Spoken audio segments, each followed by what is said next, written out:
Դատարանը լսելով կողմերի դիրքորոշում։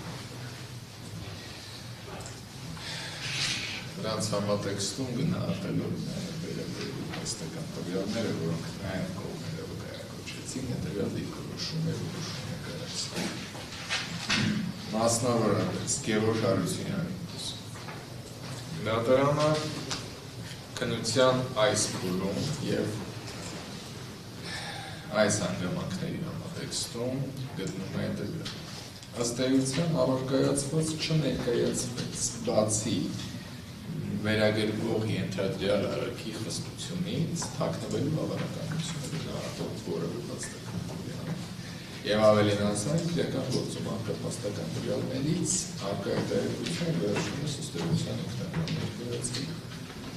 Հետևաբար այդ համատեքստում թաքնվելու հավանականության ռիսկը դատարանը նվազում է։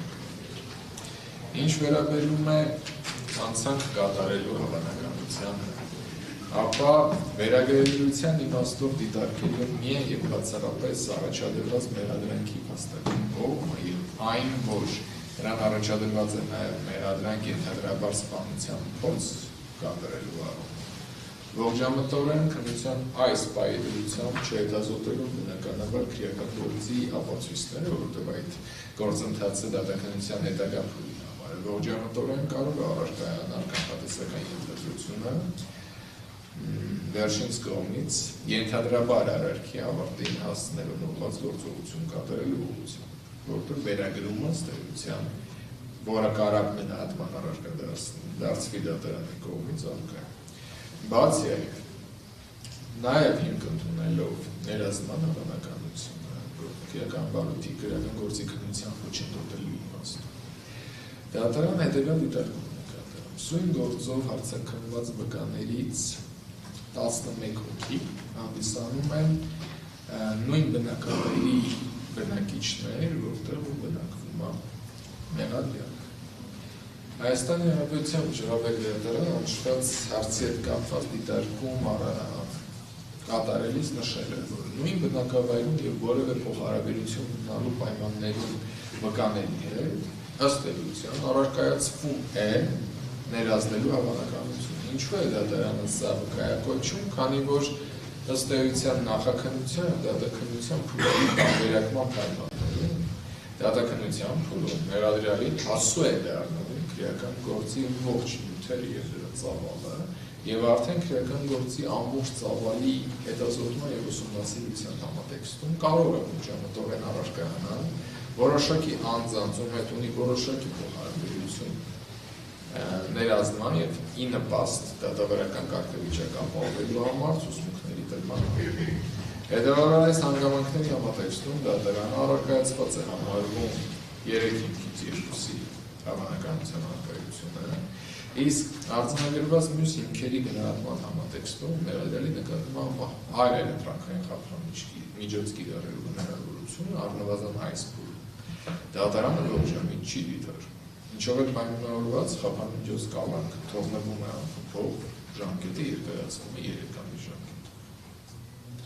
Անդրադառնալով Նարեկ Օհանյանի խափանիչոց իրավունքներին, ապա այդ առումով դատարանը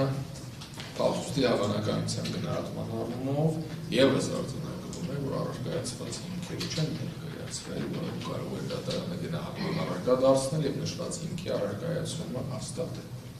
Ինչ վերաբերում է մյուս հիմքերի, ապա ներազդման հավանականության առումով դատարանը վերահաստատում է նախորդած ասված դիտարկումը, մասնավորապես վերջինս նույն կարգավիճակում է գտնվում այդ առումով, որ Գևորգ Հարությունյանը վկաների մեծամասնությունը շուրջ 11 հոգի հանդիսանում են բնակավայրի բնակիչներ եւ մի մասի հետ կապված ունի որոշակի միջանցքային հարաբերություններ։ Ինչ վերաբերում է անցանք կատարելու հավանականությանը,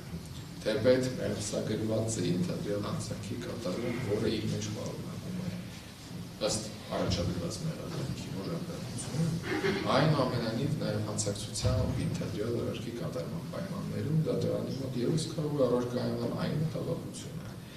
որը առկա է նախորդիվս առկա արձանագրված հիմնավորման պայմաններում, այսինքն արձանագրված փորձ մեղադրանքի պայմաններում կարող է առարկայանալ նաեւ դրա հետագա հանգուցալուծման հավանականությունը, ինչը ըստ էության հանդիսանում է գնահատման տիրույթում հանգամանք։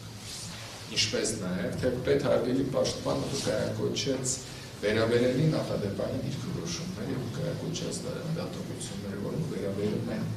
մեղսակերպող ենթարկյալ արարքների հարաբերության, ինչը սակայն Հայաստանի Հանրապետության Ժնևայի դատարանի Անկախության պալատի կողմից կայացված համապատասխան նախադեպային դիրքորոշման համատեքստում, որի զետեղի նաև դատարանի կողմից կայացված որոշման մեջ, արտացոլված է, որ ոչ միայն դա հանդիսանում ամենապահ հանգամանք և պայման է հանդիսանում կանխատեսական հանցածին հակումների գնահատական չափանիշ, թեկուզ և հարաբերակցության առումով դրանք չեն գտնվում նույն նժարի վրա, նույն հարաբերակցության պայմաններում, տարբեր աստիճանի դեպի անցանքների առկայության պայմաններում, սակայն գնահատման իմաստով չեն կարող անդասանալ և ևս պետք է գնահատվեն նշված հիմքի հավանականությունները։ Հետևաբար, հարգելի կողմեր, դատաքննության առնվազն այս փուլում, որը գտնվում է սկզբնական ելակետային դաշտում, այլ որևէ այլ էլեկտրոնային խափանիչոցի կիրառում դիտարկելու հնարավորություն չի ունենում և հետևաբար մեղադյալ նկատմամբ պահպանում է կիրառված խափանիչոց կալանքը դրա ժամկետը երկրացնում է 3 ամիս ժամկետը։ Հարգելի կողմեր, որոշումը կուղարկվի բոլորից սահմանված ժամկետում և բացատրելի 10 օրյա ժամկետում վերջնության կարգով բողոքարկելու ձեր հնարավորությունը ստացման պահից։